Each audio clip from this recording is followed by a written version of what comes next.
አሁንም በደም ጠንከራ አድርገን የኢየሱስ ምልጃ እንዲህ ዝም ብሎ ከእንጀራ ወደ እግዚአብሔር ነው ወይንስ ደግሞ የእግዚአብሔር መንግስት ለመውረስ የተደረገ ምልጃ ነው? ስለ ምልጃ ስናወራ ለምሳሌ የተሳተ ትርጉም አለ። ይሄንን ማጥራት ስላለብን ነው።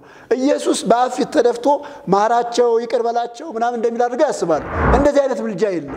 ሊቀ ካህናት አሮን እንኳን ይሄንን ያደርግ ሮሜ መጽሐፍ ምዕራፍ 8:34 ላይ ያለው እስከ መሰረዝ ድረስ ከመጽሐፍ ቅዱስ እስኪወገድ ድረስ አጥታ የመጀመሪያው የአንድምታ ትርጉም ስለኛ ይከራከራል ነው የሚል እና አይ መከራከርስ የለበትም ብለው ምን አሉ? አይ ስለኛ ተካሶ ይፈርድልናል ብለው ሌላ ትርጉም ሰጡ። ይሄ ማለት ምን ማለት መሰለ? ሰው የፈለገውን ትርጉም መጽሐፉ ላይ ማስገባት እየቻለ ነው ማለት ነው። ከእግዚአብሔር ከአባታችን ከጌታም ከኢየሱስ ክርስቶስ ጸጋና ሰላም ለእናንተ ይሁን። እንደምን አላችሁ ውድ ተመልካቾቻችን? እግዚአብሔር አምላክ የተባረከ የተመሰገነ ይሁን። እኛ ሁላችን ሰላም ነን። ውድ ተመልካቾቻችን ዛሬ ደግሞ እንደተለመደው ሁሉ በአፍላገ ሕይወት ሚዲያ የሚቀርበውን መጽሐፍ ቅዱሳዊ አስተምሮና እንዲሁም ደግሞ ኦርቶዶክሳዊውን አስተምሮ በተመለከተ ከቤተ ክርስቲያኒቱ ውድ ልጆች ጋራ ሁሉ ጊዜ እንደምናቀርበው ዛሬም ደግሞ ለየት ባለ ሁኔታ ወደ እናንተ መጠናል። እንግዲህ ባለፉት ተከታታይ ሳምንታት በጣም ለእናንተም ለሁላችንም የሚጠቅመንን እግዚአብሔርንም ደስ የሚያሰኘውን መልእክት ለብዙ ሰዎች ይደርስ ዘንድ እንግዲህ እኛ መልእክቱን አስተላልፈናል። እናንተም ደግሞ ሼር፣ ሰብስክራይብ፣ ላይክ በማድረግ እየተባበራችሁ ስለሆነ እግዚአብሔር አምላክ ይባርካችሁ ማለት ፈልጋለሁ። እንግዲህ ባለፉት ተከታታይ ሳምንታት እንደ አዳመጣችኋቸው ትምህርቶቻችንን የኃጢአት ስርየት እንዲሁም ደግሞ ድህነት ወይም ትምህርተ ድህነት የሚሉ ተከታታይ ትምህርቶችን ወደ እናንተ አድርሰን ነበር። እንግዲህ ዛሬም ከዛ ጋር ተያያዥነት ያለውን ትምህርት ወደ እናንተ ይዘን መጣናል። ወደ ተመልካቾቻችን ዛሬስ ምን ይሆን ወደ እናንተ ይዘን የመጣነው የሚለውን ከመናገሬ በፊት ይህንን ቪዲዮ ሼር፣ ሰብስክራይብ፣ ላይክ በማድረግ እንድትተባበሩ እንዲሁም ደግሞ ከአገልግሎታችን ጎን አብራችሁን እንድትቆሙ ይህ አገልግሎት እንዲቀጥል የናንተ ትብብር የጋራ የሆነ ትብብራችሁ ያስፈልገናል። እንደ እውነቱ ከሆነ ይህ አገልግሎት ቢቀጥል ለሚቀጥሉት ቅርብ ዓመታት እግዚአብሔር በኢትዮጵያ ትልቅ የሆነ የወንጌል ለውጥ ያመጣልና አገልግሎታችንን ደግፉ።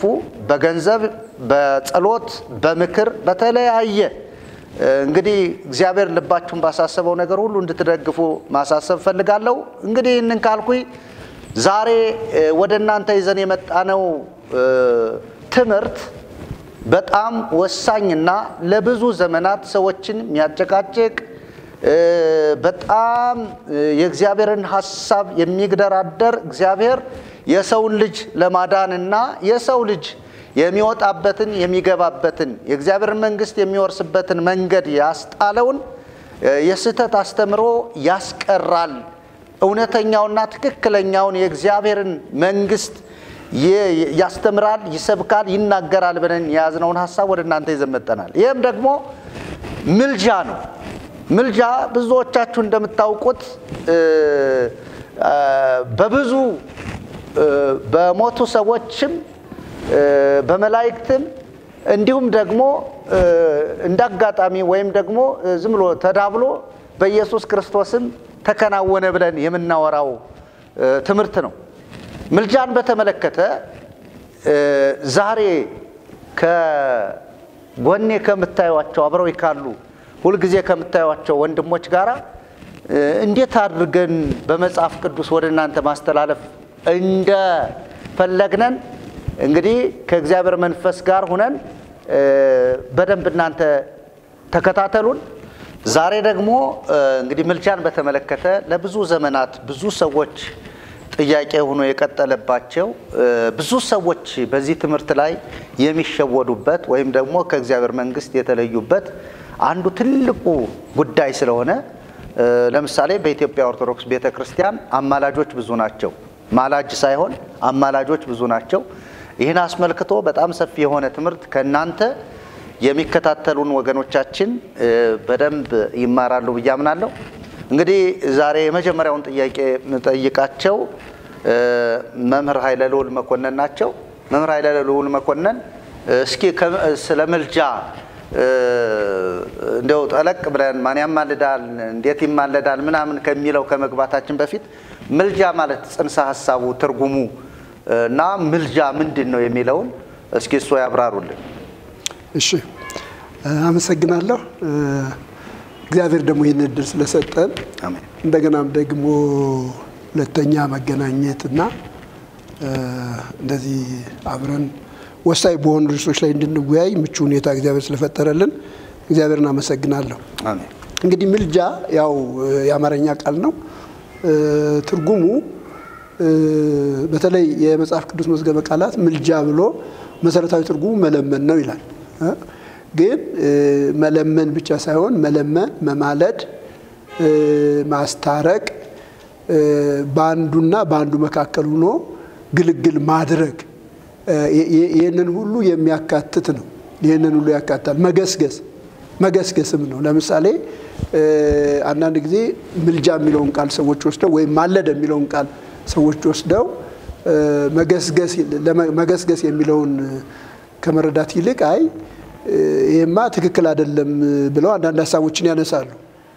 ለምሳሌ ስለ ምልጃ ሲነገር ማለት ስለ ምልጃ ሲነገር መጽሐፍ ቅዱስ በብሉይ ኪዳን እግዚአብሔር ማለደ ይላል። ኤርምያስ ምዕራፍ 7 ቁጥር 25 ላይ የምናውቀው አባቶቻችሁ ከግብጽ ምድር ከወጡበት ቀን ጀምሮ እስከ ዛሬ ድረስ በየዕለቱ እየማለድሁ ባሪያዎችን ነቢያትን ሁሉ ልኬባችሁ ነበረ ይላል። እና ይህንን ቃል ወስደው እግዚአብሔር በብሉይ ኪዳን እየማለደ ነበረና እግዚአብሔር ይማልዳል ይላሉ። ግን ይሄኛው ቃል ስለ ምልጃ አይደለም እያወራ ያለው። ይሄ ቃል እያወራ ያለው ስለ መገስገስ ነው። ምንድነው ይሄ ሐሳብ የሚነሳው ካላችሁኝ የምልጃን ትምህርት በተለይ በቤተክርስቲያን አካባቢ ለመቀበል ስለሚቸገር ወይም ስለሚያስቸግር ይሄንን ትምህርት ለማጥፋት ነውና ምን ይላሉ? አብ ይማልዳል፣ መንፈስ ቅዱስ ይማልዳል፣ ወልድ ይማልዳል እና የናንተ አምላክ ሁሉ ማላጅ ነው እና ይኸው በብሉይ ኪዳን እግዚአብሔር እየማለዱ ይላል። እንደገና ደግሞ ሮሜ ምዕራፍ 8 ቁጥር 26 እና 27 ላይ ዳችሁ ስታነቡ መንፈስ ድካማችንን ያግዛል፣ እንዴት እንደምንጸልይ አናውቅም፣ ነገር ግን እሱ በማይነገር መቃተት ስለ ቅዱሳን ይማልዳል፣ እንደ እግዚአብሔር ፈቃድ የሆነውን ነገር እሱ ያውቃልና ስለ ቅዱሳን ይማልዳል ይላል። እዚህ ጋር ደግሞ መንፈስ ቅዱስ ማላጅ ነው። ስለዚህ መንፈስ ቅዱስ ይማልዳል። እዚያው ሮሜ 8:34 ላይ ደግሞ የሞተው ከሙታን የተነሳው በእግዚአብሔር ቀኝ ያለው ደግሞ ስለኛ ይማልደው ክርስቶስ ኢየሱስ ነው ይላል። አሁን እነዚህን ያነሱና ሁሉንም ምን ያደርጓቸዋል? ማላጅ ያደርጓቸዋልና ማላጅ በማድረግ የምልጃን ትምህርት ለማጣጣል ወይም ደግሞ ለማንኳሰስ ይታሰባል። ግን ሁሉንም በየቦታው ማየት ጥሩ ነው። ሁልጊዜ ቃላት በአውደ ምንባባቸው ነው የሚተረጎሙት አይደለ? በአውደ ምንባባቸው ይተረጎማሉ። እና አሁን ያየነው ኤርምያስ ምዕራፍ 7 ቁጥር 35 ማነው 25 ምንድነው የሚለው? አባቶቻችሁ ከግብጽ ምድር ከወጡበት ቀን ጀምሮ እስከ ዛሬ ድረስ በየዕለቱ እየማለድሁ ባሪያዎችን ነቢያትን ሁሉ ልኬባችሁ ነበረ ይላል። ይሄ ሐሳብ ምንድነው የሚናገረው? እኔ ማልዳለሁ ልክ ኢየሱስ ክርስቶስ በሚያደርገው መንፈስ ቅዱስ በሚያደርገው መንገድ ማልዳለሁ እያለ ነው ያለው? እንደዛ አይደለም በጭራሽ። ይሄ እየተናገረ ያለው ማልጄ በየጠዋቱ ነው የሚለው። የሚገርማችሁ ነገር ይሄንን ሐሳብ ሁለተኛ ዜና 36 ቁጥር 15 ላይ አስቀምጦታል ሐሳቡ ማለት ነው። የአባቶቻቸው አምላክ እግዚአብሔር ለሕዝቡና ለማደሪያው ስላዘነ ማለዳ ተነስቶ ይላል ማለዳ ተነስቶ በመልእክቶቹ እጅ ወደ እነርሱ ይልክ ነበረ በመልእክተኞቹ እጅ ወደ እነርሱ ይልክ ነበረ ይላል። እና ምንድነው የእግዚአብሔር ሐሳብ ብለን ስንመለከት እግዚአብሔር ምን እያለ ነበረ? በየጧቱ በየማለዳው ለእስራኤል መልእክት ይደርስ ነበረ። ተመለሱ የምትሄዱበት መንገድ ትክክል አይደለም። ይሄንን ነው እየተናገረ ያለው። እነሱ ግን ይሄንን ወስደው እንደማለዳ አድርገው ለማስረዳት ይሞክራሉ። እዚያው ኤርምያስ ምዕራፍ 25 ቁጥር 4 ላይ እግዚአብሔር ማልዶ ተነስቶ ይላል። ተመልከቱት። እግዚአብሔር ማልዶ ተነስቶ ባሪያዎቹን ነቢያትን ወደ እናንተ ላከ፣ እናንተ አላደመጣችሁም፣ ጆሮአችሁንም አላዘነበላችሁም ይላል። ስለዚህ ይሄ ክፍል ስለ ምልጃ ሳይሆን እየተናገረ ያለው ስለ ምንድነው እየተናገረ ያለው? ስለ መገስገስ ወይም በየጧቱ በየማለዳው ለሰዎች መልእክት እንዲደርስ እግዚአብሔር መፈለጉን ነው እየነገረን ያለውና እንደዚህ የእግዚአብሔርን ቃል በቅነት መረዳት ሲቻል ነገሮችን እንደዚህ በማደበላለቅ እንትን ለማለት ይሞከራል። ሌላው ሮሜ ምዕራፍ 8 ቁጥር 26 እና 27ም ስለ መንፈስ ቅዱስ ምልጃ ይናገራል። ትክክል ነው፣ እሱ ትክክል ነው። ግን የምልጃው አይነት ምንድነው ነው? የምልጃው አይነት ምንድነው? መጽሐፉ እንደሚነግረን መንፈስ ድካማችንን ያግዛል። እንዴት እንደምንጸልይ አናውቅም። ነገር ግን መንፈስ ራሱ በማይነገር መቃተት ስለናንተ ይማልዳል። ልብንም የሚመረምረው የመንፈስ ሐሳብ ምን እንደሆነ ያውቃልና ስለ ቅዱሳን ይማልዳል ነው የሚለው። ይሄ ምን ማለት ነው ተብሎ ሲታሰብ የክርስቶስ አይነት ምልጃ ነው ወይ የማለደ ያለው? አይደለም። መንፈስ ቅዱስ በቅዱሳን ሆኖ በቅዱሳን ውስጥ ሆኖ የሚጸልየውን ጸሎት ወይም ደግሞ ቅዱሳን እንዲጸልዩ ወደ እግዚአብሔር ልመና እንዲያቀርቡ ምልጃ እንዲያቀርቡ የሚያደርገውን እገዛ የሚያሳይ ነው። ለዚህ ነው እኮ መንፈስ ምን ይላል ነው የሚለው? ድካማችንን ያግዛል ነው የሚለው።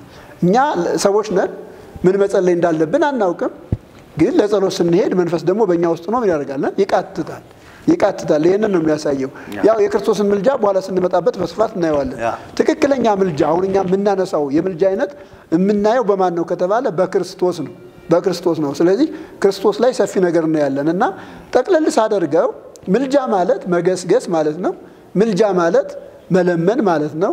ምልጃ ማለት ማስታረቅ ማለት ነው። ምልጃ ማለት በሰውና በሰው መካከል ሆኖ ግልግል ማድረግ በተለይ ይሄ በሁለት አቻ ሰዎች መካከል የሚደረግ ነው። አቻ አካላት እንደው በኋላም ስለሚጠቅመን ለምሳሌ ስለሌሎች ምልጃ ስናነሳ ስለሚጠቅመን ይሄንን ሐሳብ ማነሳው ለምሳሌ በሀገራችን አንድ ባህል አለ አይደለ? ሰዎች እንዲማለዱ ሲፈልጉ ምንድነው የሚያደርጉት? እነሱን የሚያህል ሰው ነው የሚልኩት አይደለ? እነሱን የሚያህል ሰው ለምሳሌ እነሱን የሚመጥን ሰው ለምሳሌ ይሄ ሲታጭ ምናምን እነሱን የሚመጥን ሰው ሽማግሌ ተመርጦ ለዚያ ሰው አቻ የሚሆን እርቅ ሲፈለግ ልክ እነሱ የሚመጥን ሰው እንደዚያ ነው የሚልኩትና ይሄንን አይነት ምልጃ የሰራው ወይም የሚሰራው ክርስቶስ ብቻ ነው። እንደዚህ ነው እንግዲህ ጠቅለል ስናደርገው ትርጉሙ ለማለት ነው። አመሰግናለሁ። እሺ እግዚአብሔር ይባርክዎት መርጌታ ይለሎል። ስለ ምልጃ ያለውን ትርጉም እንደውም ሰፋ አድርገው ነው ያነሱት።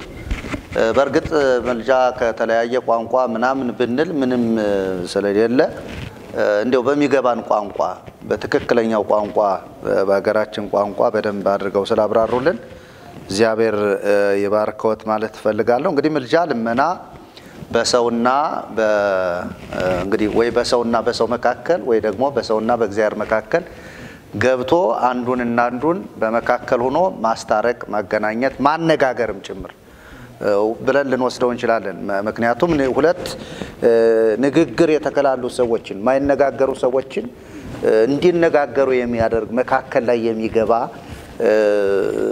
ያማላጅ ይባላል ማለት ነው። እንግዲህ ምልጃን እንደዚህ ከተረጎሙልን መርጌታ ኃይለልዑል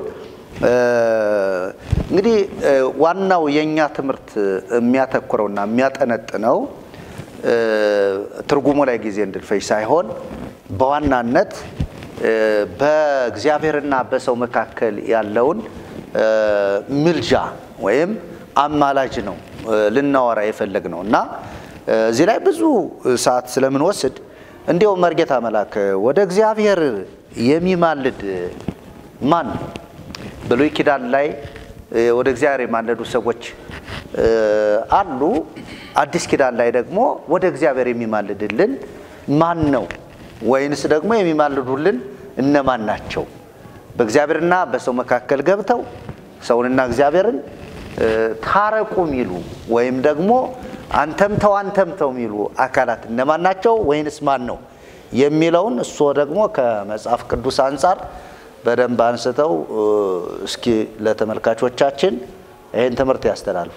ምልጃን ስናነሳ የምልጃን ሐሳብ ሊደግፉ የሚችሉ ተቀራራቢ ሐሳቦችን ወይም ግሶችን ማየት እንችላለንና እነዚህ ነገሮች እንግዲህ ምልጃ የሚለው ዋና ሐሳቡ መነሻ ግሱ እንግዲህ ተንመለ ለመነ ብለው እንደገና ሰዓለ ለመነ ሚላል ጸልየ ለመነ ሚላል አስተቋማ ለደተዋ ከሰተከራከረ ታረቀ ሚል እነዚህ ተቀራራቢ ግስቶች ናቸው በዚህ በክርስቶስ ጉዳይ ላይ ማለት ነው። እና ግን እንደ አውላቸው ስንመለከታቸው ጸለየ ማለት ጸለየ ለመነ ብለን ስንል ለጸሎት እንጂ ልመናን አያካትትም። አሁን ሳለና ጸለየን አንድ አድርገን ማየት አንችልም። እንደገና ደግሞ ተንበለን ስንመለከት ወይ ተነብል ወይ ያለ የሚለውን ከክርስቶስ ጋር ያያይዘዋል። እንደገና ደግሞ አስጠንቋ ማለደ የሚለውን እንግዲህ አስጠንቆት የሚለውን እንግዲህ በብዙ በግዕዝ መጻሕፍት ላይ እናገኛቸዋለን። እንደገና ደግሞ ታረቀ የሚልም ተቀራራቢ ግሶች ናቸው። እንግዲህ ከዚህ በመነሳት ቀደም እሳቸው እንደተናገሩት የሚማልደው ማን ነው? እንግዲህ በመጽሐፍ ቅዱስ እንደው የሚገርመው ነገር በመጽሐፍ ቅዱስ አማላጅ ነው ተብሎ የተነገረለት ጌታችን መድኃኒታችን ኢየሱስ ክርስቶስ ብቻ ነው። እንግዲህ አማላጅ ነው ተብሎ ማለት ነው። እንግዲህ በዚህ በመጽሐፍ ቅዱስ ላይ ሄደን ማየት እንችላለን። ለምሳሌ ዕብራውያን ምዕራፍ 7 ከቁጥር 25 ጀምረን ብንመጣ እናገኛለን። እንደውም ከቁጥር 23 ጀምረን እነርሱም እንዳይኖሩ ሞት ስለከለከላቸው ካህናት የሆኑ ብዙዎች ናቸው እና እርሱ ግን ለዘላለም የሚኖር ስለሆነ የማይለወጥ ክህነት አለው። ስለ እነርሱም ሊያማልድ ነው የሚለው። ሊያማልድ የሚለው ብዙ ጊዜ በዚህ ይተነብል በሚለው ሐሳብ ላይ ብዙ ጊዜ ክርክር ይነሳል። እንግዲህ ተንበለ ቀዳማይ ግስ ነው። እንግዲህ ይተነብል ስንል ካላይ ነው። ካላይ ማለት ትንቢታዊ ቃል ነው። ወደፊትም የሚሆን የሚደረግ የሚከናወን ጉዳይ መሆኑን ያሳያል። ስለዚህ ብዙ ጊዜ በአንዳንድ ክርክሮች ላይ ስንመለከት የክርስቶስን ምልጃ ምድራዊ በምድር ሳለ ከሞት በፊት በነበረ ነገር ላይ አቆመው ከሞት በኋላ እንዳልሆነ ምልጃው የሚናገሩበት ነገር አለ። እዚህ ጋር ግን መጽሐፉ እየተናገረ ያለው ስለ እነርሱም ነው የሚለው አይደል?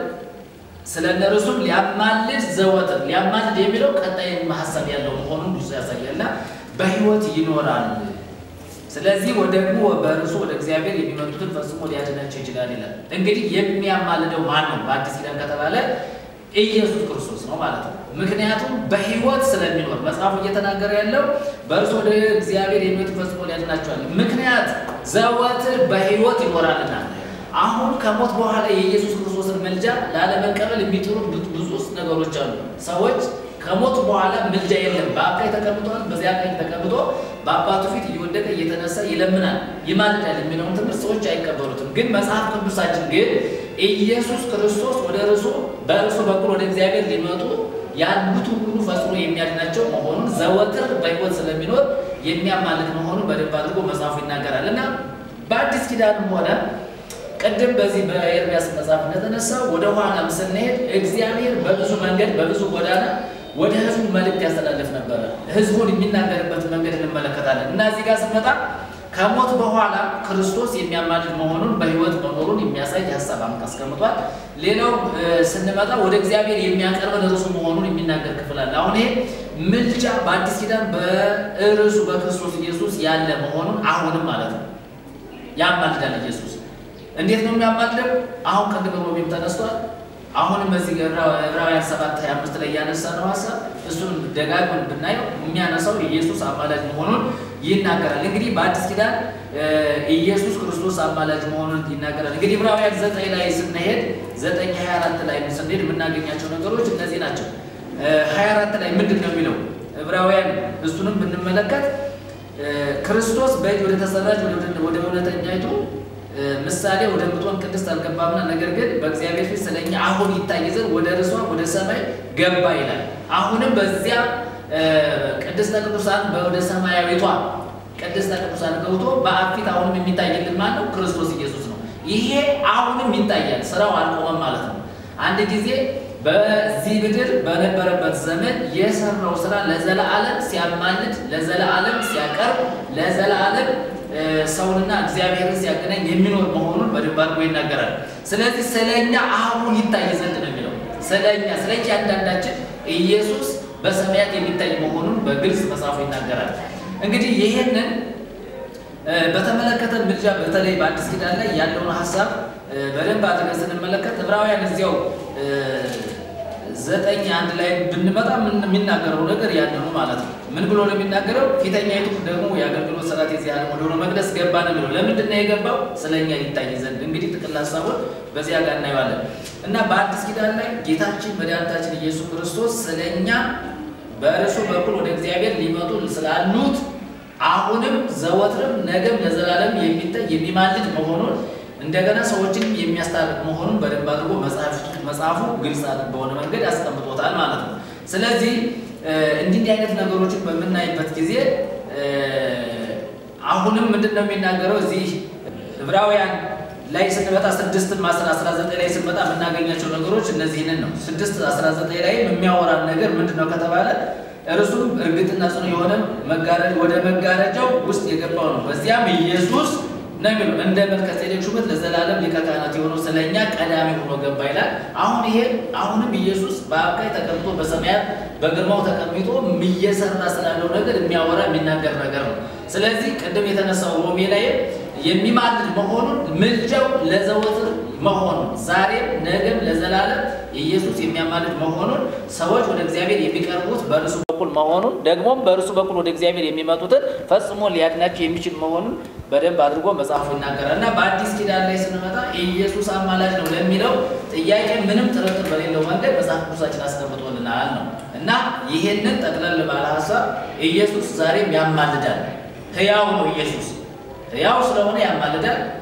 በህይወት የሚኖር መሆኑንም መጽሐፉ ስለነገረ ምልጃው ይቀጥላል ማለት ነው እና ኢየሱስ በአዲስ ኪዳንም በመጽሐፍ ቅዱሳችን አማላጅ መሆኑን ግልጽ አድርጎ አስቀምጦታል። በሰውና በእግዚአብሔር መካከለኛ ያለው እርሱ መሆኑን መጽሐፍ ቅዱስ ይናገራል ማለት ነው እና ኢየሱስ አማላጅ ነው። ምልጃው ግን ከትንሣኤ በኋላ ያበቃ ሳይሆን ከትንሣኤ በኋላ የሚያማልድ መሆኑን መጽሐፎች ይጠቁማሉ ነው። እሺ እግዚአብሔር ይባርክዎት መርጌታ መላክ። እንግዲህ በጣም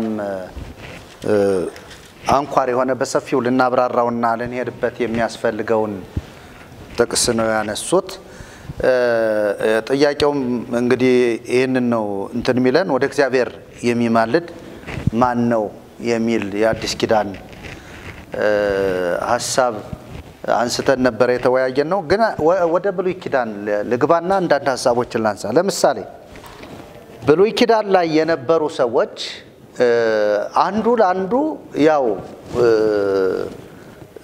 ምልጃ ወይም ልመና ወደ እግዚአብሔር ያቀርብ ነበርና ለምሳሌ አብርሃም ለአቢሜሌክ ምልጃ አቀርቧል ዘፍጥረት ምዕራፍ 20 ላይ።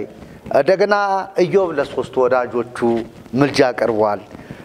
ሙሴ ለእስራኤል ልጆች ምልጃ አቀርቧል።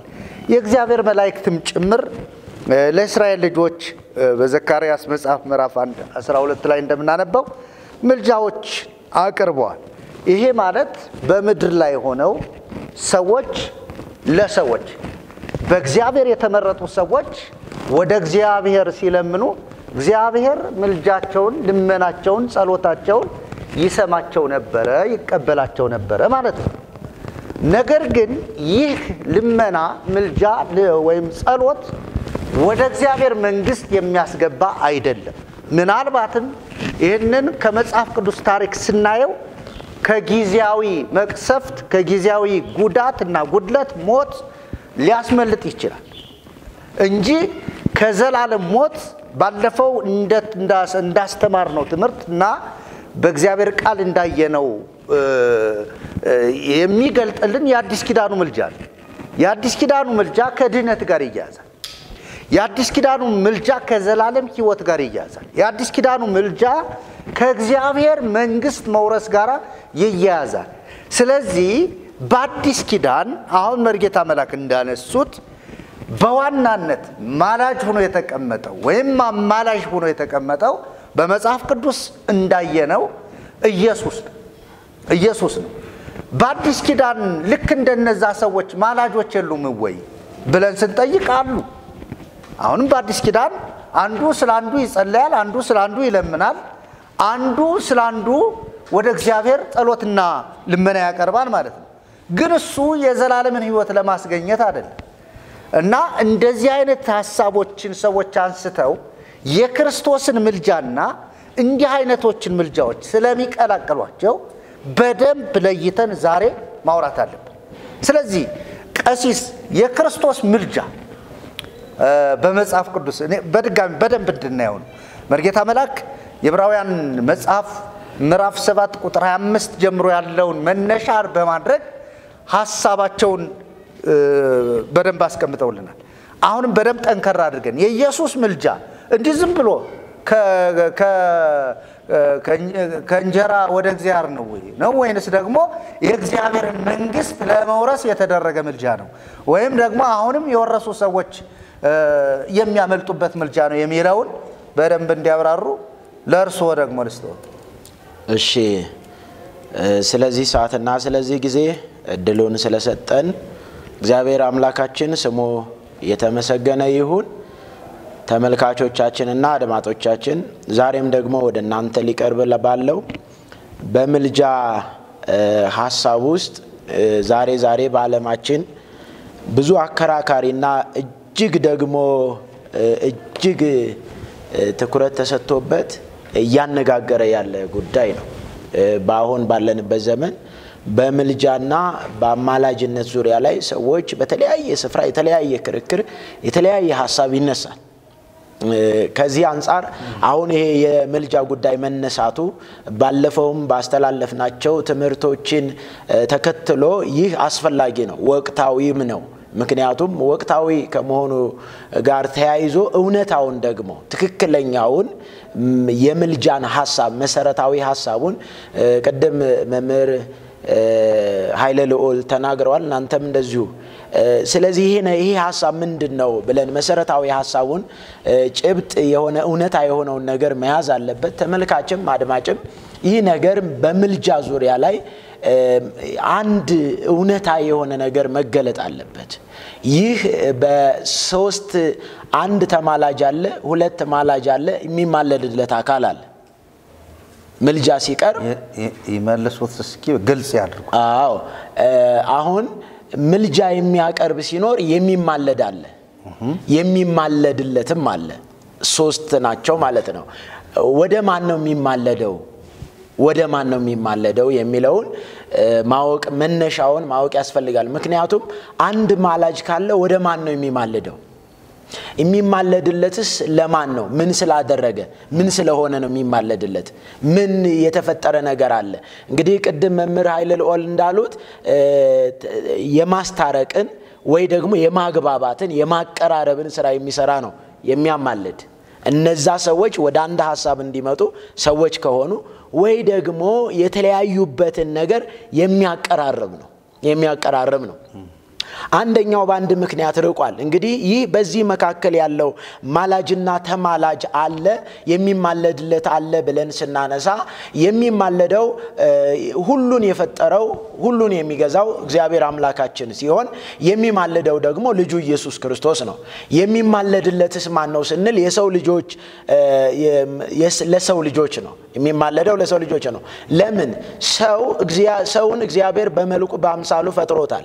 ሰው ደግሞ ከዛ ከእግዚአብሔር ሐሳብና ከእግዚአብሔር ፈቃድ በመውጣቱ ተለይቶ ርቆ ተሰዶ በመከራ ውስጥ በስቃይ ውስጥ ስላለ ወደ ቀደመው ክብሩ ይመለስ ዘንድ ወያግቦ አበዘ ትካት መንበሩ ወደ ቀደመ ክብሩ ከአባቱ ጋር ከተፈጣሪው ጋር ያለውን ህብረት ለመመለስ ለዚህ አማላጅ ሆኖ ቅድም እንዳላችሁት የተገለጠው ከሰማይ ወደ ምድር የመጣው የእግዚአብሔር ልጅ ሆነው ኢየሱስ ክርስቶስ ብቻና ብቻ ነው። ሌላ የለም። ለምንድነው ይሄ ያስፈልገው ስንል ቀደም እንዳልኩት ላሰምርበት የሚፈልገው ምክንያት ምንድነው? እግዚአብሔር ጨካኝ ሆኖ እግዚአብሔር ይሄን ነገር አልቀበል ብሎ ሳይሆን ሰው በራሱ መመለስ አልቻለም። እንደውም በክፋት እየባሰ ከእግዚአብሔር እየራቀ የራሱን ሐሳብ የራሱን መንገድ በመምረጡ ሰው ከጥፋቱ ይመለስ ዘንድ ሰው ባለማስተዋሉ ሰው እውነትን በማጣቱ እውነትን ፍለጋ የሚያደርጋቸው ድካሞች የሚወጣባቸው የሚወርድባቸው ነገሮች ስላሉ እነዛን የሚያቀራርብ የእግዚአብሔርን ሐሳብ ለሰው በመንገር ሰው ወደ እግዚአብሔር ሐሳብ ሰው ወደ እግዚአብሔር እውነት ይመለስ ዘንድ የመጣው የእግዚአብሔር ልጅ ሆነው ኢየሱስ ክርስቶስ ብቻ ነው። ይህ የሚሆነው ለምንድነው ስንል ሰው በኃጢአቱ ወደቀ።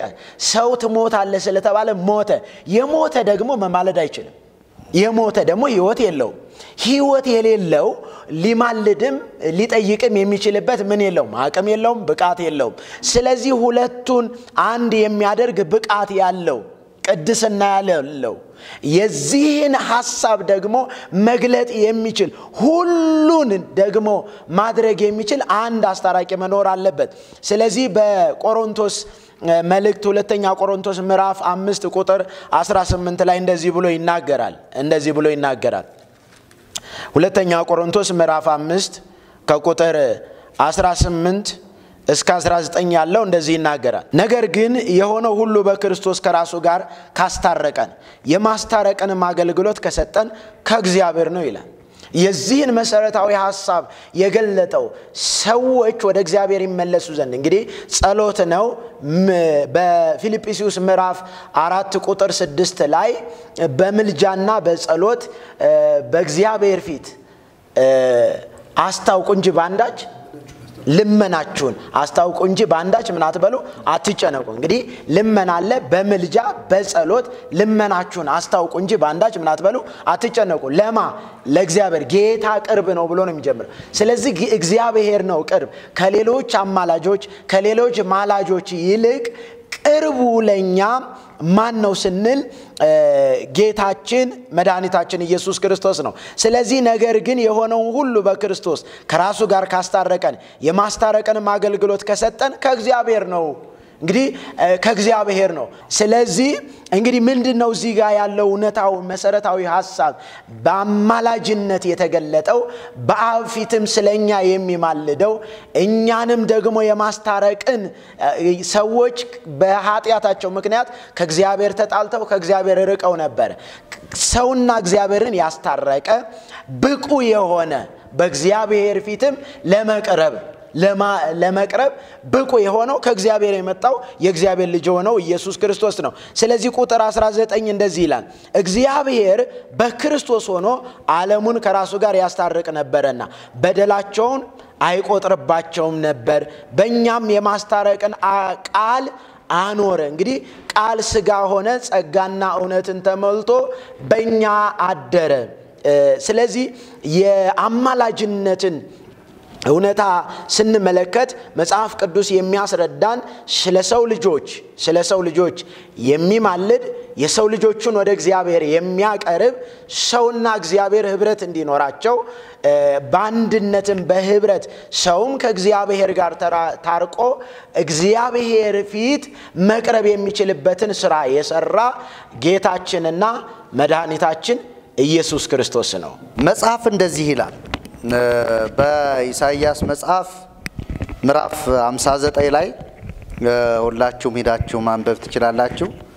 ምዕራፍ 59 እንደዚህ ይላል፣ ሰውም እንደሌለ አየ፣ ወደ እርሱ የሚማልድ እንደሌለ ተረዳ፣ ተደነቀ። ስለዚህ የገዛ ክንዱ መድኃኒት አመጣለት፣ ጽድቁም አገዘው ይላል። ኢሳይያስ 53 ላይ ስለ መሲሁ ስለ ጌታችን ስለ ኢየሱስ ክርስቶስ ማላጅነት ያዳነውን እንዴት እንደሚማልድ የተነገረ ቃል አለ። ስለዚህም እርሱ ብዙዎችን ይወርሳል፣ ከኃጢአተኞቹም ጋር ምርኮን ይካፈላል፣ ነፍሱን ለሞት አሳልፎ ሰጥቷልና ከአመፀኞቹም ጋር ተቆጥሯልና። እርሱ ግን የብዙ ሰዎችን ኃጢአት ተሸከመ፣ ስለ አመፀኞችም ማለደ ይላል። እንግዲህ ትንቢታዊው ቃል በአዲስ ኪዳን ተፈጽሞ እናየዋል። ጌታችን መድኃኒታችን ኢየሱስ ክርስቶስ አስቀድሞ እግዚአብሔር በገባው ኪዳን መሰረት የተነገረ በእግዚአብሔርና በሰው መካከለኛ የሚሆን የመጀመሪያ ስራው ሕማማት የሚባሉትን መፈጸም የሚችል ሕማማተ መስቀል ተብለው የሚታወቁትን መፈጸም የሚችል እግዚአብሔር የላከውን ተልእኮ በትክክልና ባለማጉረምረም መፈጸም የሚችል ቀራንዮ መስቀል ላይ ተሰቅሎ ደሙን አፍስሶ የሰው ልጆች ኃጢአት ማስተስረይና ኃጢአትን በደልን ማስወገድ የሚችል ብቸኛ አዳኝ ነው። ይሄ መጽሐፍ ቅዱሳችን ላይ ባለፈውም ባስተላለፈው ትምህርት ያየነው ነው። እንግዲህ እንን አስመልክቶ በአዲስ ኪዳን በብዙ ሰዎች ዘንድ ክርክር የሚያነሳው በኢየሱስ ክርስቶስ አስታራቂነት በመስቀል በሰራው ሥራ አስታርቆናል የሚል እምነት አለ። ብዙም ችግር የለም እዚህ ላይ ታርቀንበታል። ቀራንዮ መስቀል ላይ በፈሰሰው ደም ኃጢአታችን ተወግዷል። ነገር ግን ኢየሱስ ክርስቶስ በዚህ ምድር ላይ ያለ ማልዷል ይላሉ። ማልዷል ከመስቀሉ በኋላ ወይም ከሞት በኋላ ከትንሳኤው በኋላ ኢየሱስ ክርስቶስ ፈጽሞ አያማልድ። ከማን ወደ ማን ያማልዳል የሚል ኃይለኛ የጦፈ ክርክር በቤተ ክርስቲያን እየተነሳ እየተንከባለለ እስካሁን እየቀጠለ ነው ያለው። ኢየሱስ ክርስቶስ ከትንሳኤው በኋላ ቀደም እንዳልኩት በምድር ሲመላለስ ከመሞቱ በፊት ወይም ከሕማማቱ በፊት የነበረው አገልግሎት በመልጃም የታጀበ ነው ብለዋል። ስለራሱም ማለደ ይላል። እንዲያውም ዕብራውያን ምዕራፍ 5 ላይ ከጩኸትና ከብርቱ እንባ ጋር ወደ እግዚአብሔር ጸሎትን አቀረበ ይላል አይደል? ምልጃን አቀረበ። ጸሎቱን ማን ነው ምን ከማለቱ የተነሳ ጸሎቱ ተሰማለት ይላል። ከተቀበለው መከራ የተነሳ መታዘዝን ተማረ ይላል። አሁን እነዚህ ነገሮች ኢየሱስ ክርስቶስ ራሱንም ከብዶት የነበረ ነገር ስለነበረ ምድር ላይ እያለ ያ የተሸከመው መከራ አስጨንቆት ስለነበረ ወደ አባቱ ጸልይዋል። ወደ አባቱ ሲጸልይ ግን በመታዘዝም ጭምር ነበረ። ስለታዘዘ ግን ከታዘዘው መከራ የተነሳ ከተቀበለው መከራ የተነሳ መታዘዝን ተማረ ይላል። ክብር ለእግዚአብሔር ይሁን። ስለዚህ ኢየሱስ ክርስቶስ አሁን መጽሐፍ እንደሚናገር ክርስቶስን ምንም እንኳን በስጋ ያወቅነው ብንሆን ከእንግዲህ ወዲህ እንዲያናውቅ ይላል ጳውሎስ። ለምን አርጓል? እሱ አሁን በአብ ቀኝ ነው ያለው። ኢየሱስ ክርስቶስ በምድር ማልዷል፣ አስታርቋል።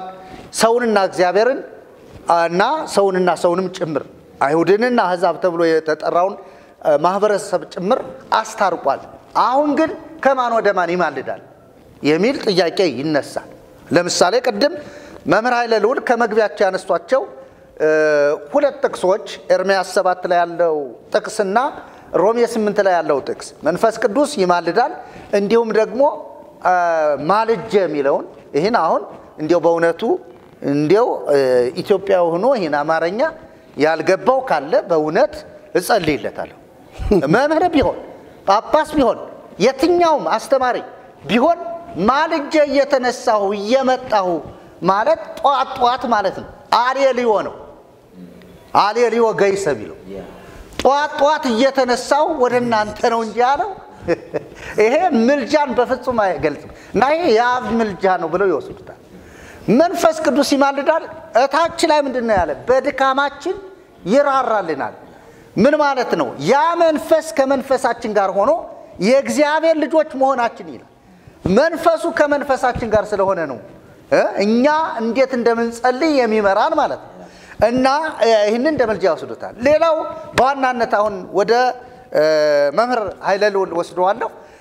ሮሜ መጽሐፍ ምዕራፍ 8:34 ላይ ያለው እስከ መሰረዝ ድረስ ከመጽሐፍ ቅዱስ እስኪወገድ ድረስ በቃ ትርጉሙን ጭምር እስከ ማሳጣት ድረስ የግዕዙንም ትርጉም የግሪኩንም ትርጉም እስከ ማሳጣት ድረስና የራሳቸውን አማርኛ በማስቀመጥ መጽሐፉን ጭምር የደለዙበትን ትምህርት እናያለን።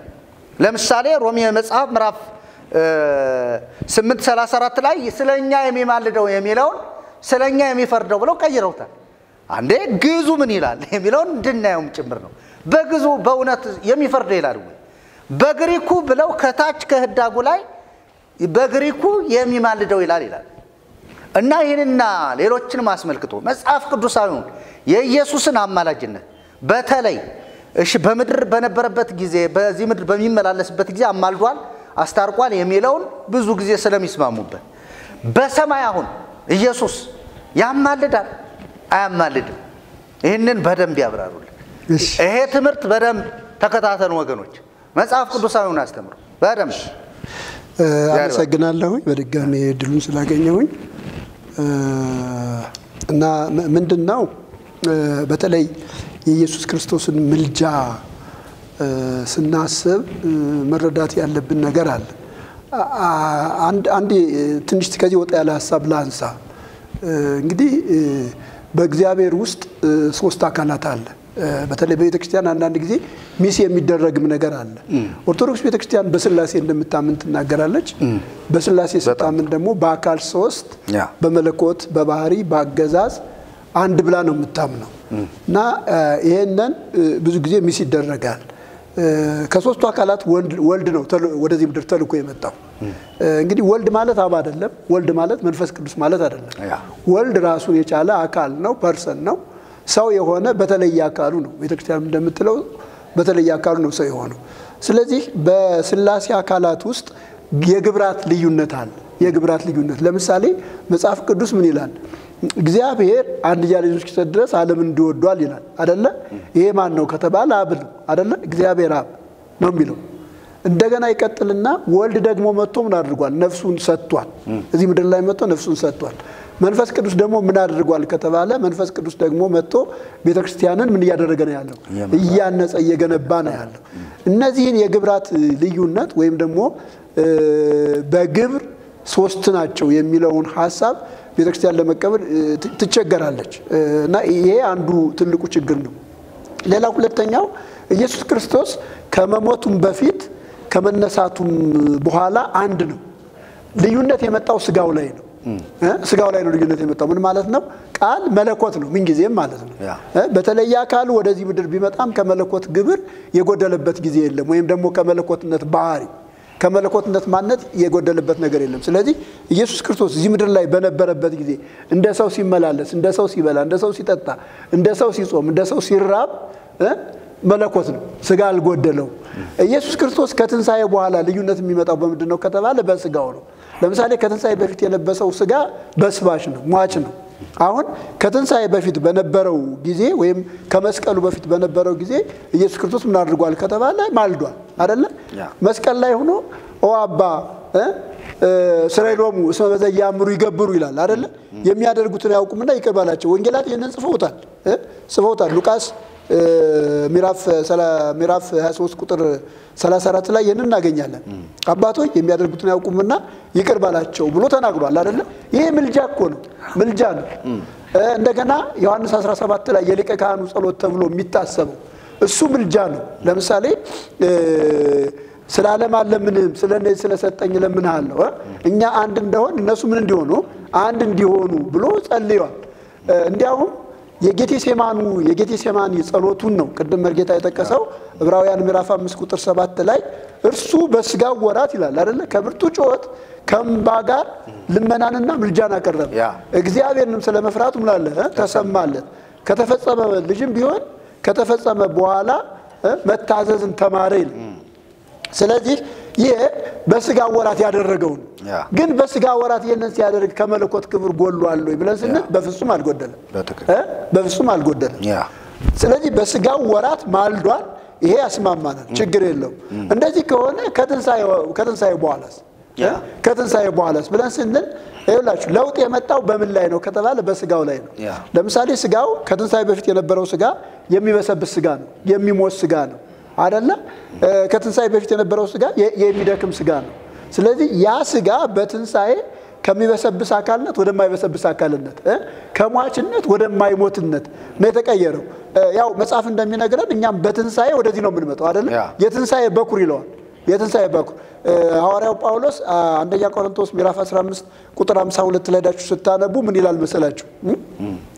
እኛም በቅጽበት ኃይል እንለወጣለን ይልና ይህ የሚበሰብሰው የማይበሰብሰውን ሲለብስ፣ ይህም የሚሞተው የማይሞተውን ሲለብስ ሞት ሆይ ድል መንሳትህ የት አለ? ሲኦል ሆይ ድል መንሳት የት አለ? ሞት ድል በመንሳት ተዋጠ ይላል። ይሄ ይፈጸማል ይላል። ኢየሱስ ክርስቶስ ላይ ይሄ ነገር ተግባራዊ ሆነ። እንዴት በሉኝ? የሚበሰብሰው ስጋ ወደማይበሰብስ አካልነት፣ የሚሞተው ስጋ ወደማይሞት አካልነት ተቀየረ። እና ይሄ ምንድነው የሚያሳየን ብለን ስንል በመለኮታዊ ማንነቱ ላይ ሳይሆን ለውጥ የመጣው በስጋው ላይ ነው ለውጥ የመጣው። ስጋው ወደማይበሰብስ አካልነት ተቀየረ እንጂ መጀመሪያ መለኮት ነው፣ ኋላም መለኮት ነው አይደል? መጀመሪያ ሰው ነበረ ከስጋው በፊት ወይም ደግሞ ከመስቀሉ በፊት ሰው ነበረ። ከመስቀሉ በኋላ ደግሞ ምን ሆነ? የማይሞት ሰው ሆነ። የትንሳኤን አካል ለበሰ። ለምሳሌ ሐዋርያው ጳውሎስ በሁለተኛ ቆሮንቶስ ምዕራፍ 5 ቁጥር 17 ላይ ምንድነው የሚለው ኢየሱስ ማንም ከእንግዲህ በኋላ ማንም በክርስቶስ ሆነ አዲስ ፍጥረት ነው ይላል አይደለ? አሮጌው ነገር አልፏል ሁሉም አዲስ ሆኗል ይልና ከእንግዲህ በኋላ ማንንም ሰው እንደዚህ አናውቅም ይላል አይደለ? ክርስቶስንም በስጋ ያወቅነው በኋላ እንደዚህ አናውቀውም ይላል። ይሄ ምን ማለት ነው ሲባል እንዴት በትንሳኤ ባነው ከትንሳኤ በፊት እንደነበረው አይደለም። የማይበሰብስ አካል የማይሞት አካል አለው ማለት ነው። ስለዚህ ይሄ ነው የሆነው ለውጡ ይሄ ነው ክንውኑ ይሄ ነው እንጂ ሌላ የተለየ ነገር የለም። ታዲያ እንደዚህ ከሆነ አሁንም ሰው እኮ ነው ክርስቶስ። ቤተክርስቲያን እንደዚያ ነው የምትለው ፍጹም ሰው ፍጹም አምላክ ነው የምትለው አይደለ? ፍጹም ሰው ፍጹም አምላክ ከሆነ ፍጹም አምላክነቱ እግዚአብሔር ነው። በመለኮታዊ ክበብ አለ። ፍጹም ሰውነቱ ምንድነው ስራው? ይሄ ምልጃ የሚባለው ነገር በደንብ ማየት ያለብን ከክርስቶስ ሰውነት አንፃር ነው። በነገራችን ላይ ቤተክርስቲያን አንዱ ትልቅ ችግር የተፈጠረው ምንድነው? ሰውነቱ ላይ ጥያቄ አለባት። እሱን በደንብ እንዲያብራሩ ሰውነቱ ላይ ጥያቄ አለባት። ለምሳሌ ይላችሁ መጽሐፍ ቅዱስ ላይ ሄዳችሁ ስታጠኑ እነዚህ ስለ ሰውነቱ የሚናገሩ ክፍሎች አሉ። ስለ ሰውነቱ የሚናገሩ ክፍሎችን በሙሉ የመሰረት ስራ ሰርታለች። አሁን በአዲሱ ትርጉም በ2000 እትም ላይ ለምሳሌ ኤፌሶን ምዕራፍ 1 ቁጥር 3 አንደኛ ቆሮንቶስ ምዕራፍ 1 ቁጥር 3 11 31 አንደኛ ጴጥሮስ ምዕራፍ 1 ቁጥር 3 እነዚህ ተቀይረዋል። ምን ተብሏል? የጌታ ኢየሱስ ክርስቶስ አባትና አምላክ ነው የሚሉት እነዚህ አባትና አምላክ። እንግዲህ መጽሐፍ ቅዱስ በግሪክ ነው የተጻፈው። ኦሪጂናል ቋንቋው ግሪክ ነው እና ኦሪጂናል ቋንቋው ግሪክ የጌታ ኢየሱስ ክርስቶስ አባትና አምላክ ብሎ ያስቀመጠውን እነሱ የጌታ ኢየሱስ ክርስቶስ አባት ብለዋል። ለምንድነው እንደዚያ ያሉ ሲባል ሰውነቱን ስላልተቀበሉ ማለት ነው።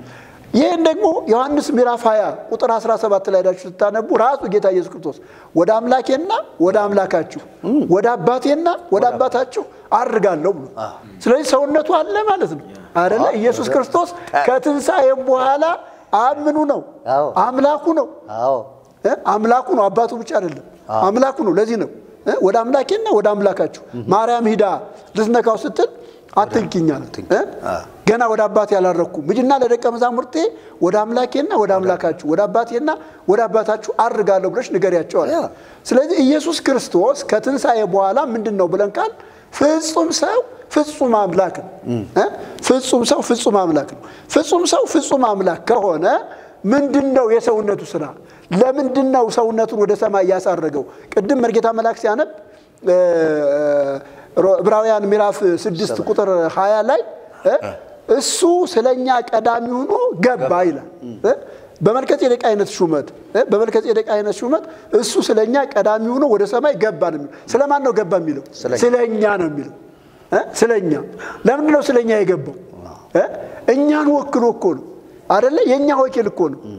እዚህ ዕብራውያን ምዕራፍ 5 ላይ ሄደን ስናነብ ምን ይላል መሰላችሁ?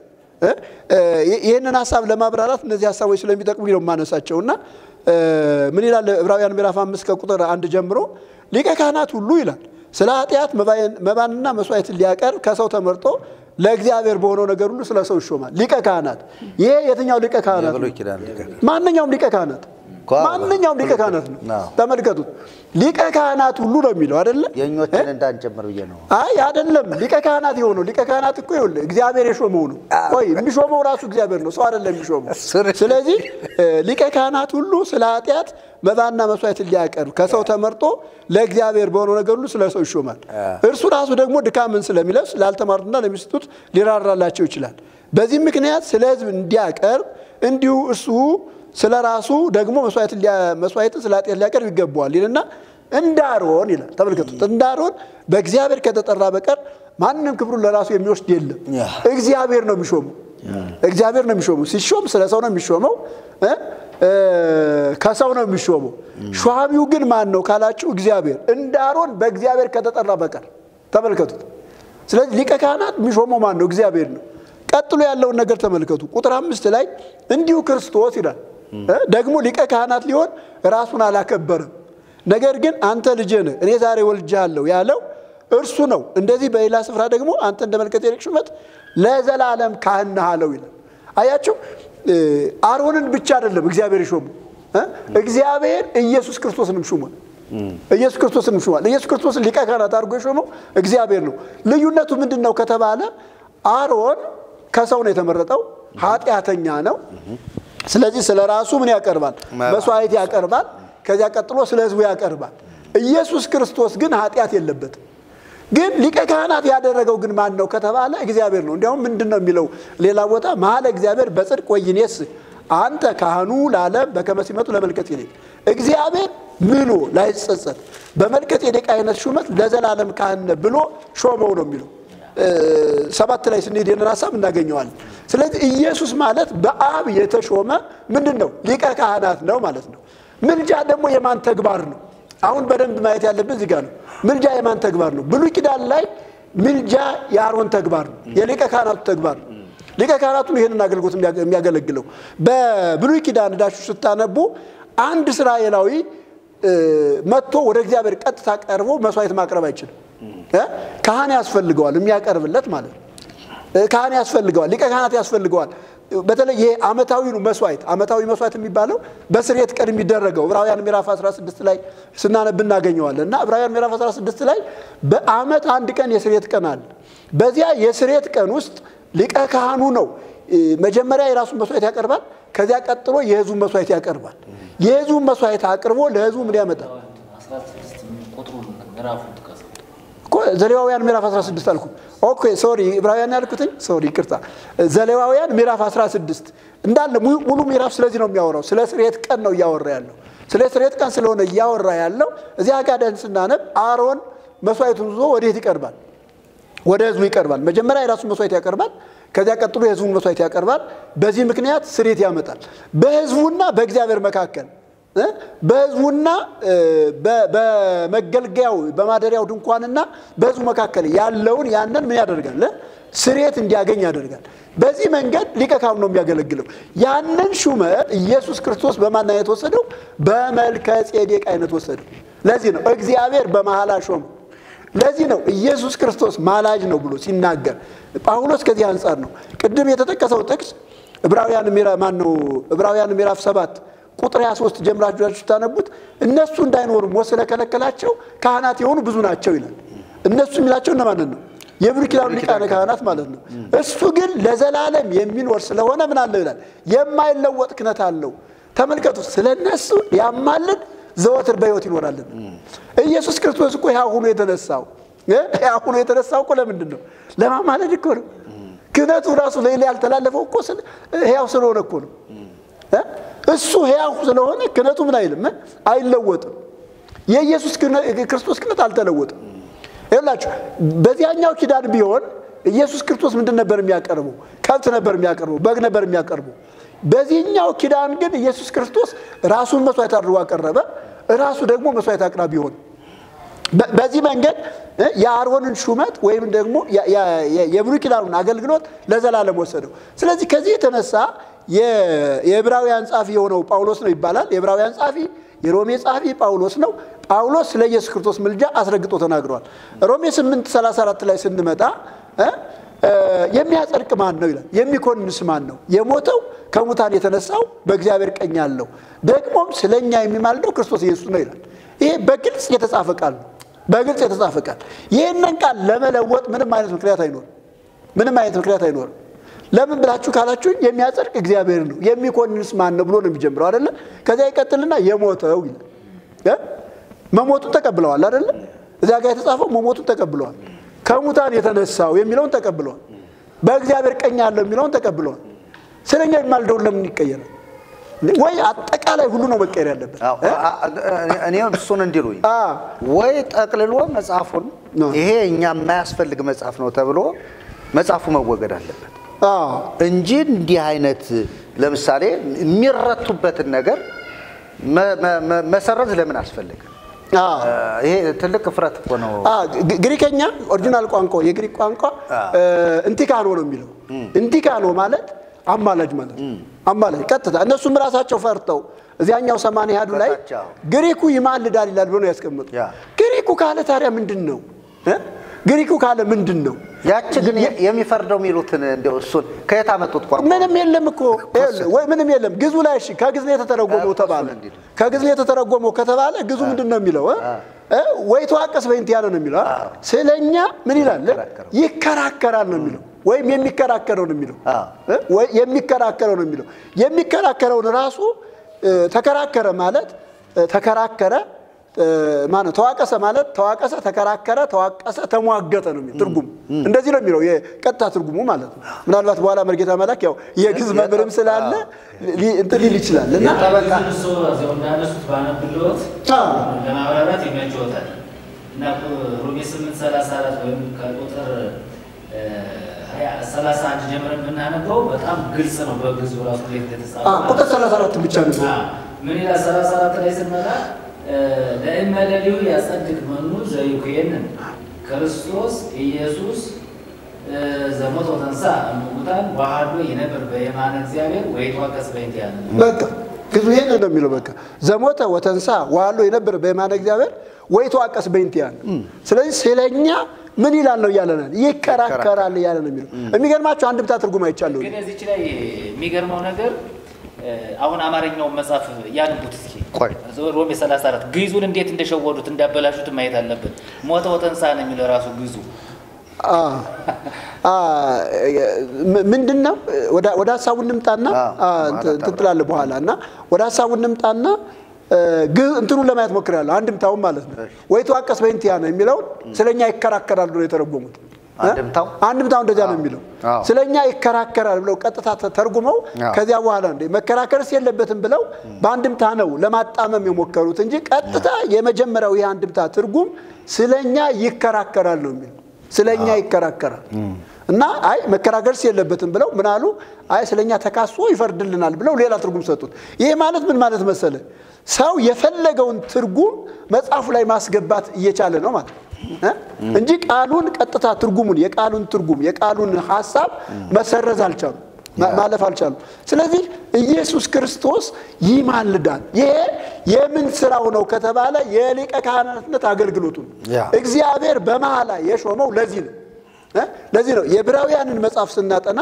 ስለ ኢየሱስ ክርስቶስ ሊቀ ካህናትነት አስረግጦ የሚነግረን መጽሐፍ ቅዱስ ስለሚማልድ ነው ካልማለደ ታዲያ ሊቀ ካህናቱ የታለ ይላል እኮ ይደለውና ዘከመዝከ ሊቀ ካህናት ይላል አይደለ እንደዚህ አይነት ሊቀ ካህናት ያስፈልገናል ወዴት የገባ ወደ ቅድስተ ቅዱሳን የገባ ነው ወደ ቅድስተ ቅዱሳን የገባ ነውር የሌለበት ወደ ቅድስተ ቅዱሳን የገባ ነውር የሌለበት ተንኮል የሌለበት ክፋት የሌለበት እንደዚህ ነው የሚለው ሊቀ ካህናት ሁሉ ይላል እዚያ ይቀጥልና ቁጥር ምዕራፍ 8 ላይ ዳችሁ ታነቡ ቁጥር 1 ላይ ሊቀ ካህናት ሁሉ በዚች በምድራዊቱ ድንኳን ያገለግላሉ ይልና ኢየሱስ ክርስቶስ ግን ወደዚች አልገባም በሰማያዊቱ ቤተ መቅደስ ሊያገለግል በእጅ ባልተሰራይቱ ቤተ መቅደስ ሊያገለግል በእጅ ወዳልተሰራይቱ ቤተ መቅደስ ገባ ነው የሚለው ለአገልግሎት እኮ ነው እዚያ ሄደው ይኸውላችሁ ይሄ ከኛ የነሳውን ስጋ ከኛ የለበሰውን ስጋ ኢየሱስ ክርስቶስ ወደ ሰማይ ይዞት ሄደ ለምንድን ነው ካላችሁ ለማገልገል ነው ምን አይነት ነው አገልግሎቱ ከተባለ ስለኛ መታየት ነው ስለኛ መማለር ነው ስለኛ መጸለይ ነው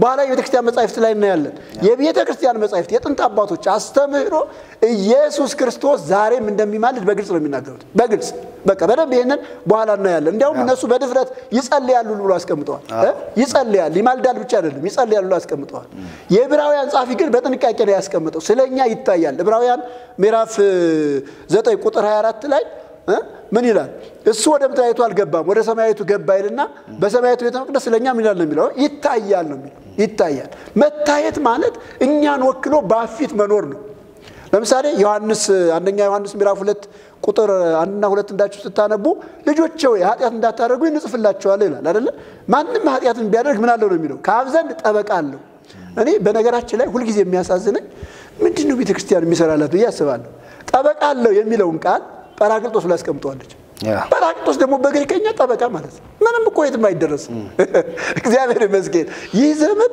በጣም ደስ የሚለው ነገር አንደኛ ብዙ ግሪክ አዋቂዎች አሉ ሁለተኛ ደግሞ ይውላችሁ አሁን በየትኛው ቋንቋ የተጻፈውን እንትን ቁጭ ለመተርጎም ትችላለህ አትሸውድም ትውልድ አዘንሽ ከጣጣ ከቤትሽ አልወጣ ይሏል እንደዚያ ማለት ነው ጳራቅሊጦስ ብላ አስቀምጧለች ግን እኮ ምን ያልመሰላችሁ ጠበቃ አለን ነው የሚለው እርሱ ምን ይሆነ ጻድቅ የሆነ ኢየሱስ ክርስቶስ ነው ስለ ኃጢአታችን ብቻ አይደለም ስለ ዓለሙ ኃጢአት ሁሉ ነው እንጂ ነው ስለዚህ ጠበቃ አለን ኢየሱስ የኛ ጠበቃ ነው ክብር ለእግዚአብሔር ይሁን እዚያ ሰማይ ላይ ያለ እኛን ወክሎ ነው። ወደ ቅድስተ ቅዱሳን የገባው ስለኛ ነው። ሌላ ምንም ምክንያት ኖት አይደለም። ስጋ መጎተት ፈልጎ አይደለም። ኢየሱስ ስጋውን ይዞት ይሄዳል። ዝም ብሎ መሄድ ይችል ነበር እኮ አይደለም። እዚህ ምድር ላይ ዋጋ የከፈለው ያ የሞተው የተነሳው ኢየሱስ ክርስቶስ ወይም ደግሞ ቃል በስጋ የሞተው በስጋ የተነሳው በስጋ ወደ ሰማይ ያረገው ነው። ወደ ሰማይ ማረገም ብለው በስጋ ነው እንጂ መለኮት እኮ ቦታ የለውም። ምን ቦታ አለው? አልወጡ ግድም ወስፍር ለመለኮት ነው የሚለው አይደል? መለኮት ወደዚህ ሄደ፣ ወደዚህ ሄደ፣ ወደዚህ መጣ፣ ወደዚህ ሄደ አይባልም። መለኮት አይባልም። ራሱ በቃ የተቀመጠ ማለትም እኮ ለስጋ ነው። መቀመጥ ማለት መክበር ነው። እንደ አንዳንድ ሰዎች እንደሚመስላቸው ልክ አሁን እኛ ጉች እንዳልነዚህ እሱም እዚህ ሄዶ ጉች አለ ይመስላቸዋል። እንደዚህ አይደለም። እንደዚህ አይደለም። ጉች ያረጋቸው እንደዚህ አይደለም። መክበርን ነው የሚያሳየው ትላለች ቤተክርስቲያን። በነገራችን ላይ ሙራን ሲጠይቃቸው መክበሩን ነው የሚያሳየው ይላሉ። መክበሩን በአብሪና ስጋን ማክበሩን ነው የሚያሳየው ብለው ይናገራሉ። ስለዚህ ይሄ ለምንድን ነው የተሰጠው ከተባለ እኛን የተበጀበትን ስጋ ወስዶ እዚያ ስላስገባው። ያ ደግሞ አገልግሎቱ ምንድነው ከተባለ ምልጃ ነው። በቃ እኛን ወክሎ በቆ ለምሳሌ እኛ ስንደክም፣ እኛ ተስፋ ስንቆርጥ፣ ሰይጣን እኛን ሲፈታተነን ወይም በተለያየ ምክንያት እኛ የሆነ ነገር ስናደርግ ስለኛ ይታያል። አብን ስናሳዝን፣ መለኮትን ስናሳዝን ስለኛ ይታያል። እኔ እኮ ለዚህ ሙቻለሁ። ኃጢአተኛው የሚጸድቀው እኮ ይኸውላችሁ፣ ኃጢአተኛ ሲመጣ እኮ ኃጢአተኛው የሚጸድቀው እኮ ሊቀ ካህኑ ስላለ እኮ ነው። በሱ ወደ እግዚአብሔር የሚመጡትን ፈጽሞ ሊያድናቸው ይችላል የሚለው እኮ ከዚህ የተነሳ ነው። በነገራችን ላይ ምልጃ እርቅና ምልጃ ይለያያሉ። ሁለት ይችን ሐሳብ እናገርና ጨርሳለሁ። ይቅርታ። እርቅና ምልጃ ይለያያሉ። እርቅ ማለት በቀራንዮ ላይ የተከፈለ ነው። በቀራንዮ ላይ የተከፈለ ነው። ክርስቶስ ዓለሙን በሙሉ በመስቀል ላይ ምን አድርጓል? አስታርቋል። ዋረቀት ዝምደዘም ምስለ እግዚአብሔር ሊቀ ካህናት ይላል ይላል። የሰውን ባህሪ ይላል። የሰውን ባህሪ ከማን ጋር አስታረቀ? ከእግዚአብሔር ጋር አስታረቀ። ይሄ በመስቀል ላይ የተሰራ ስራ ነው። ቀራንዮ ላይ የተሰራ ስራ ነው። እርቅ ለሁሉ ተከፍሏል፣ ለሁሉ ተፈጽሟል። ስለዚህ ሰዎች ወደ ክርስቶስ ሲመጡ ሲያምኑ ይሄ እርቅ ነው እነሱ ላይ አፕላይ የሚሆነው። ምልጃ ግን ለአማኞች ነው። ምልጃ ግን ለቤተ ክርስቲያን ነው። ምልጃ ግን ለቅዱሳን ነው፣ ለዳኑት ነው። ለዚህ ነው እኛ በእግዚአብሔር ቤት ተጠብቀን የምንኖረው። ቤተ ክርስቲያን በእግዚአብሔር ቤት አማኞች ተጠብቀው የሚኖሩት ለምንድን ነው ከተባለ ምን ስለሚያደርግላቸው? ስለሚማልድላቸው። ልክ እዚህ ምድር ላይ እንደለመነልን ሁሉ በሰማይም በእኛ ላይ የሆነ ነገር ሲመጣ፣ እኛ ስንደክም፣ እኛ ስናዝን፣ እኛ ተስፋ ስንቆርጥ ይማልድናል። እዚህ ዕብራውያን ምዕራፍ 4 ላይ ምን ይላል መሰላችሁ? ሊቀ ካህናት አለን ይልና በሚያስፈልገን ጊዜ የሚረዳን ጸጋ እንድናገኝ ወደ ጸጋው ዙፋን ምን በለ በእምነት እንቅረብ ይላል። አያችሁ፣ እኛ የሆነ ነገር ሲያስፈልገን ወደ ጸጋው ዙፋን ስንቀርብ ሊቀ ካህኑ ምን ያደርጋል?